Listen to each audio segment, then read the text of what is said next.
ሰላም የኔ ቅመሞች፣ ዛሬ በዚህ ቻናል ላይ እስካሁን ካደረግናቸው ውይይቶች ሁሉ እጅግ ታላቅ ጥልቅና ሚስጥራዊ ወደ ሆነው ርዕስ እንገባለን። ዛሬ የምንነጋገረው ስለ ብር አያያዝ አይደለም፣ ስለ ቢዝነስ መክፈትም አይደለም። ዛሬ የምንነጋገረው ዓለም በጥልቅ ስላላወቀው ነገር ግን ፈጣሪ በሴቶች ልጅ ወይም በሴት ልጅ ውስጥ ብቻ ስላስቀመጠው ከወንዶች ፈጽሞ ስለሚለየው አስደናቂ ውስጣዊ አቅምና ድብቅ ችሎታው ነው። ዓለም ሁል ጊዜ ሴት ልጅ ስትገልጣት ደካማ ፍጡር ናት፣ ረዳት ትፈልጋለች እያለች በስህተት ይተርካታል። ዛሬ ግን ይህንን የታሪክ ስህተት በእውነት እንሰብረዋለን። ሴት ልጅ እኮ ሁኔታዎች የሚገድቧት ተራ ፍጡር አይደለችም። ሴት ልጅ በተፈጥሮዋ ማዕበልን የምትቋቋም፣ ከባድነት ህይወትን የምትፈጥር፣ ጨለማን ወደ ብርሃን የምትቀይር ምድራዊ ንግስት ናት። ይህንን ረጅም የ15 ክፍሎች ጉዞ እስከ መጨረሻው ሰከንድ ድረስ ልብሽን ከፍተሽ ስሚኝ። ምክንያቱም ዛሬ በውስጥሽ የተቀየረውን ያንን ታላቅ አንበሳ የምትነቂበት የታሪክ መለወጫ ሰዓትሽ ነው። እህቴ፣ የመጀመሪያውና ትልቁ ድብቅ ችሎታሽ የማብዛትና የመለወጥ መለኮታዊ ኃይል ነው። የማባዛትና የመለወጥ መለኮታዊ ኃይል ለሴት ልጅ የምትሰጣት ነገር ምንም ይሁን ምን፣ እሷ ግን ያንን ነገር አባዝታ ቀይራ ነው የምትመልስልህ። ጥሩ እህል ብትሰጣት እሷ ግን ትቀይረዋለች። አጣፍጣ ምግብ ታቀርባለች። ባዶ ቤት ብትሰጣት እሷ ግን በፍቅርና በውበት ሞልታ ትዳርና ሙቅ ቤት ታደርገዋለች። ዘር ብትሰጣት እሷ ግን በሆዷ ተሸክማ ደክማና ስጋ ሰጥታ ህይወትና ሰው አድርጋ ትመልስልሃለች። ይህ አቅም የወንድ ልጅ የለውም። ወንድ ልጅ ጥሬ እቃውን ያመጣል። ሴት ልጅ ግን ያንን ጥንካሬ እቃ ወደ ህይወት ትቀይረዋለች። ታዲያ ዛሬ መዳም ቤት ውስጥ ሆነሽ የሚሰጡሽን ያንን ትንሽ ደሞዝ፣ ያንን የተናቀ ሳንቲም ተመልከችው። ዓለም ይህች እኮ ምስኪን ሰራተኛ ናት ይልሻል። ውስጥሽ ያለው የሴትነት አቅም ግን እንደዚህ ይላል፣ ይህንን ትንሽ ሳንቲም ስጡኝ፣ እኔ ግን በእውቀቴና በጽናቴ አባዝቻ ሀገር ቤት ውስጥ ትልቅ ፎቅ፣ ትልቅ ቢዝነስ ታሪክ አድርጌ እመልሰዋለሁ። ወደ አንዲት እውነተኛ ጀግና ሴት ታሪክ ልውሰዳችሁ። ስሟ ሀና ይባላል። ሀናን ከ10 ዓመታት በፊት በሊባኖስ ሀገር በመዳም ቤት ውስጥ ትኖራለች። የነበረች እህታችን ናት።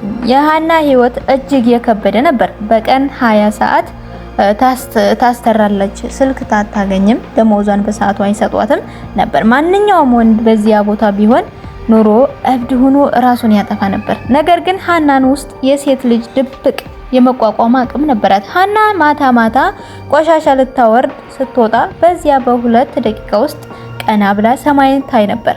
እናም ለራሷ እንዲህ ስትል ነበር፣ ይህ መከራ የእኔ መጨረሻ አይደለም። እኔ ከዚህ ቤት እወጣለሁ። እኔ ታሪክ እሰራለሁ። ሀና በነበረችበት ከባድ ሁኔታ ውስጥ ሆና በድብቅ ያገኘቻቸውን የተጣሉ መጽሐፍቶችና መጽሐፍትን ታነብ ነበር። ያነ ከባድ ስቃይ ለ5 ዓመታት ሙሉ በጽናት ዋጠችው። ወንዶቹ አትችሉም ያሏትን ያንን የእቶን እሳት ውስጥ አልፋ የቆጠበችውን ጥቂት ብር ይዛ ወደ ሀገሯ ተመለሰች። ዛሬ ሀና በአዲስ አበባ ውስጥ የራሷ ትልቅ የአስመጭና ላኪ ድርጅት ባለቤት ናት። ሁለተኛዋ ሴት ልጅ ከወንዶች የተለየ ተሰጣት ድብቅ ችሎታ የልብ ብልሃት ወይም ስሜትን የመረዳት ታላቅ ጥበብ ነው። የሚሉት የሴት ልጅ አእምሮ ሰዎችን የማንበብ፣ ስሜትን የመረዳትና አደጋዎችን አስቀድሞ የመገመት አቅሟ ከወንዶች በከፍተኛ ሁኔታ ይበልጣል። ወንድ ልጅ ነገሮችን የሚያየው በሎኬሽንና በአይኑ ብቻ ነው። ሴት ልጅ ግን የልቧ ጭምር ታያለች። ማታ ማን ታማኝ እንደሆነ፣ ማን ሊያታልላት እንደሚችል፣ የትኛው መንገድ ስኬታማ እንደሆነ ውስጧ ይነግራታል። ነገር ግን ብዙ ጊዜ እህቶቻችን የሚሳሳቱት የቱ ላይ ነው መስሏችሁ ነው? ውስጧ የሚላት ያንን መለኮታዊ ድምጽ ትተው የሰዎችን ወሬ መስማት ሲጀምሩ ነው። አገር ቤት ያሉ ሰዎች ይህንን አድርጊ ሲሏት ልቧ አይሆንም ተጠንቀቂ እያላት እያለ በይሉኛንና በስሜት ትመራለች። እህቴ ሆይ ፈጣሪ በእውነትሽ ያስቀምጥሽውን ያንን ስውር ኮምፒውተር እመኚው። እድሜና ያለሽበት ቦታ በፍጹም እንደማይገድብሽ ማረጋገጫ የሚሆን ታሪክ ልንገራችሁ። ይህች ጀግና ሴት የሺ እመቤት ይባላሉ። ባላቸው ሲሞትባቸው 5 ልጃቸውን ይዘው ሜዳ ላይ ቀሩ። ምንም አይነት የገቢ ምንጭ አልነበራቸውም። እድሜያቸውም እየገፋ ነበር። ዘመዶቻቸውን በሙሉ የሰው ቤት ሰራተኛ ሆነሽ እደጊ አሏቸው። እሷ ግን እኔ የልጆች መከታ ነኝ አለች። የራቀት አንድ አሮጌ በርሜልና ጥቂት እንጨት ይዛ በመንገድ ዳር ቆሎና ሻይ መሸጥ ጀመረች። ሰዎች ይስቁባት ነበር። እሷ ግን ውስጥ ያላት የሴትነት ጽናት አሸንፈዋለች ይላል ስለነበር አልደነገጠችም። ከአመታት በኋላ ያቺ ትንሽ የሻይ ማቆሚያና አደገች። ዛሬ የሽመቤት በአዲስ አበባ ትልቅ የባህል ምግብ ማዘጋጃ ድርጅትና የዱቄት ፋብሪካ ባለቤት ሆነች። 5 ልጆቿ በሙሉ በውጭ ሀገራት አስተምረው ዛሬ በትልቅ ደረጃ ላይ ይገኛሉ።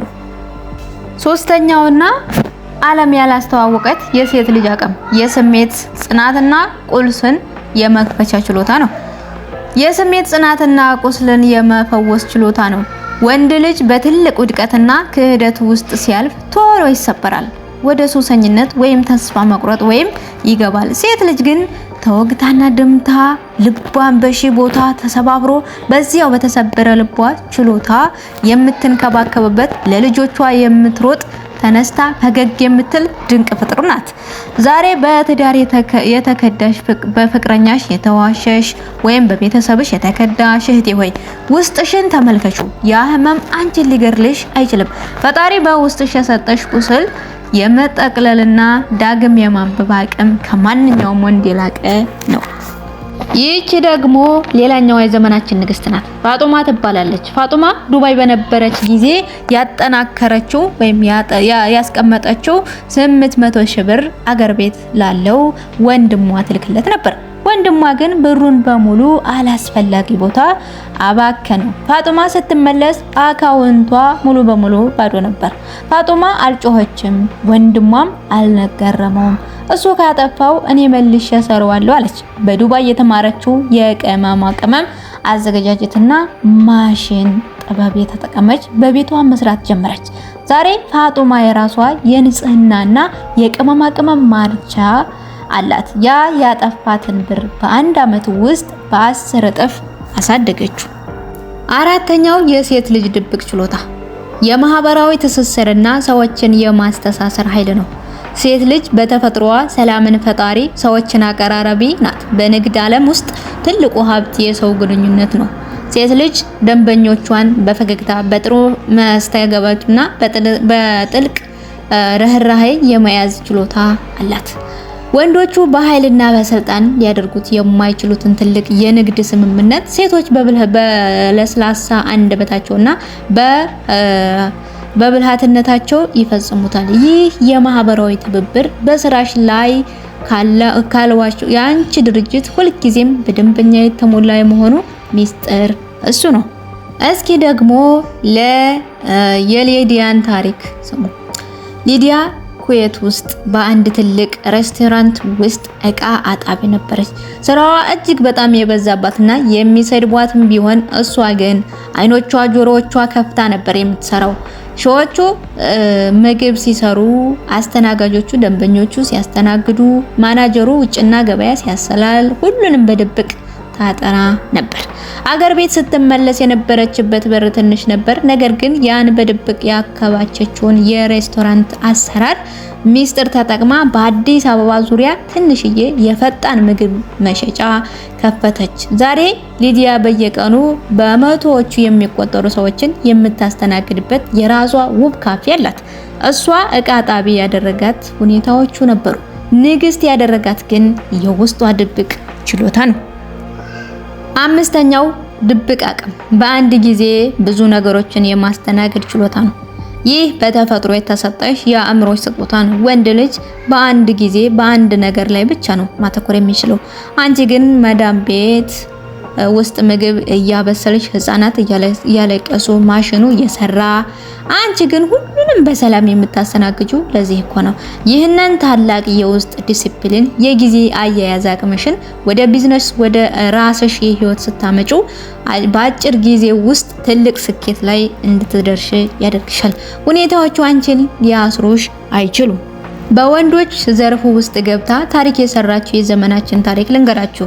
ዘነበች ሳዑዲ አረቢያ በነበረችበት ጊዜ የአሽከርካሪነት ፍቃድ አውጥታ የመዳምን ልጆች ትምህርት ቤት ታደርስ ነበር። ወንዶቹ ይህንን ስራ የሴት አይደለም ይሏት ነበር።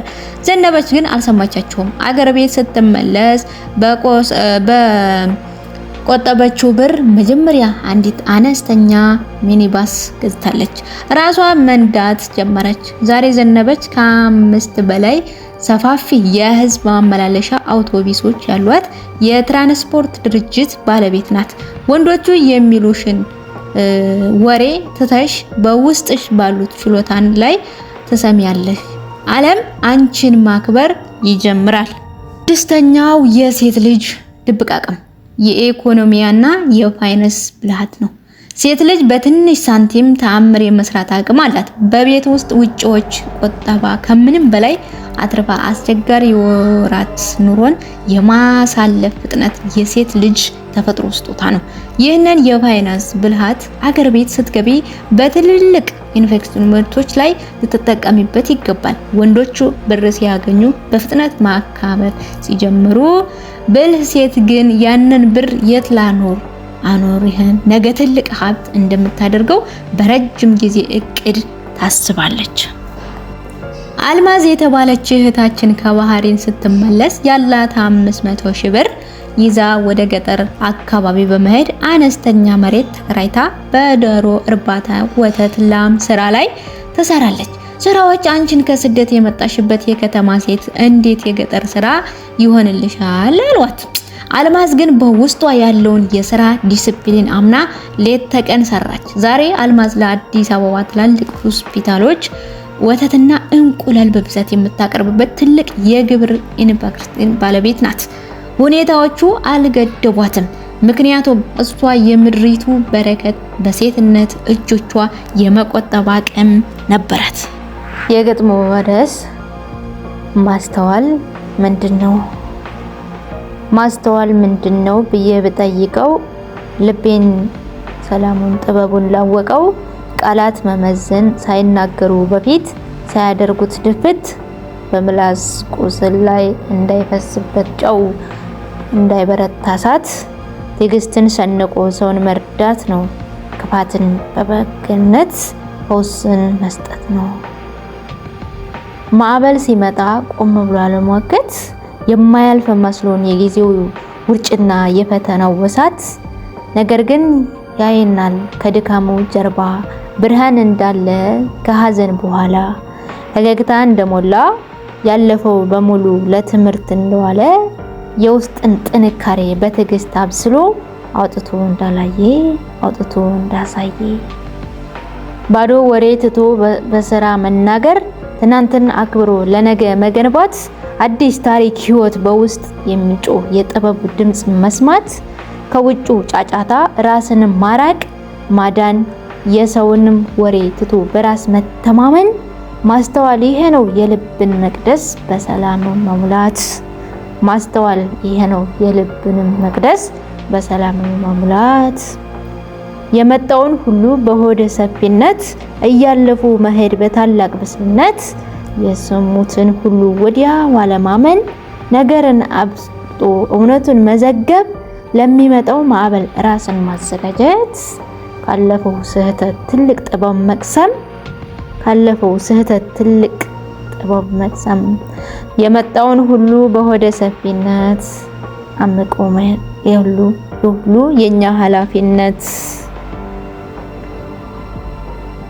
በሰዎች ድክመት ላይ አለመዘባበት የሌላውን ስሜት ተረድቶ መጓዝ ቂምና በቀልን ከውስጡ ማራገፍ ሰውን በሰውነቱ ማክበር ያለ ደንበር ማስተዋል ማለት የፍቅር መነጽር ለሚሰማው ሁሉ እረፍትን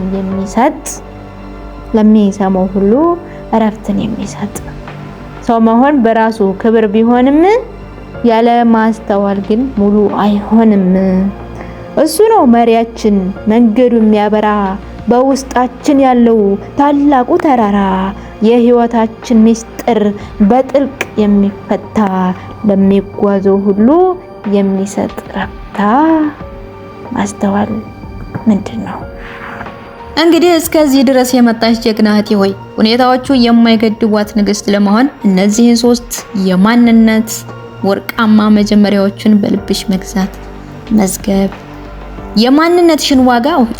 አንቺ ጊዜያዊ ሰራተኛ አይደለሽም። በውስጥሽ ትልቅ የማባዛት የጽናት የጥበብ ሀብት ያለሽ ንግስት ነሽ። ውስጣዊ ኮምፕሰንሽን ስሚ። የሰዎችን ወሬና ፍርሃት ትተሽ ፈጣሪ በልብሽ ውስጥ ያስቀመጠውን ድምጽ ብቻ ተከታይ። 3ኛው የላብሽን ዋጋ ለራስሽ ይወተወው። ብርሽን ለሰው አታምኝ። የውስጥሽን ድብቅ ችሎታዎች ተጠቅመሽ አገርሽ ላይ የራስሽን ታሪክ ስሪ።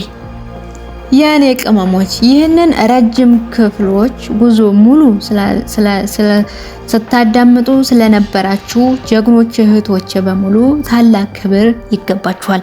ዛሬ ከዚህ ቪዲዮ ይዛችሁት እንድትወጡ የምፈልገው ትልቅ መልእክት ይህ ነው። አንቺ ሁኔታዎች የማይገድቡሽ በተፈጥሮሽ የተከበርሽ ንግስት ነሽ። ዛሬ ያለሽበት የስደት ምድር ያንቺ ጠባብ ክፍል፣ የመዳመሽ ጩኸት፣ የኬስሽ ባዶነት ይህንን ሁሉ ጊዜያዊ ማዕበል ነው። ውቅያኖስ ላይ ማዕበል ሲመጣ ላይኛው ክፍል ይናወጣል። ውስጥ ያለው ትልቁ ክፍል ግን ፈጽሞ ሰላም ነው። አንቺም ውስጥሽን ያለውን ያንን ጥልቅ የጽናት የማባዛትና የመንፈስ ሀብትሽን ጠብቂው። ራስሽ በጭራሽ ከማንም ጋር አታነጻጽሪ። ፈጣሪሽ ላንቺ የሰጠሽ ልዩ ጸጋ አለ። ያንን ጸጋሽን በእውቀት፣ በትምህርት፣ በጸሎትና በራስ መተማመን አሳድጊው። አገርሽ ስትገቢ ዓለም በደስታ በአድናቆት የሚቀበልሽ ጀግና ሴት ሆነሽ ነው። ሁኔታዎች አይገድቡሽም። እኔ ንግስት ነኝ ብላችሁ በኩራት በልበ ሙሉነት ጻፉልኝ። ይህንን ቪዲዮ ለሁሉም እህቶቻችን ሼር አድርጉልኝ። ሁልጊዜም እወዳችኋለሁ፣ አከብራችኋለሁ። ቀጣይ የስኬት ታሪክ የምንሰማበት የድል ዘመን ይሁንልን። ወዳችኋለሁ። መልካም ቀን። ቻው።